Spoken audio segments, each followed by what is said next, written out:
سلام آموزه جان. سلام آقا. خوب هستین؟ قربونه.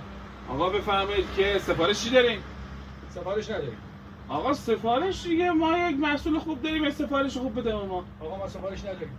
داداش نوشیدنی دارم. آقا هیچی نمیخواد.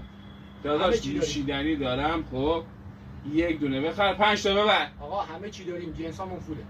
داداش بهترین نوشیدنی بازار، یک چک هم بده 1 ساله. آقا اصلا چک سفته هیچی نمیدم. نه داریم، جنسامون فوله. مرسی. آقا دعوت کن. خدا. سلام آقا مرتضی. سلام عشقم. خوبی؟ قربونه. یه محصولی دارم ماچلا. خب قیمتش هم عالیه، تخفیفم نداره، اشکال نداره. چکش هم فردا باید بکشی 2 روزه. مشکل نیست. دمت گرم. هر چی داری بردار. فدات شم. عشق منی.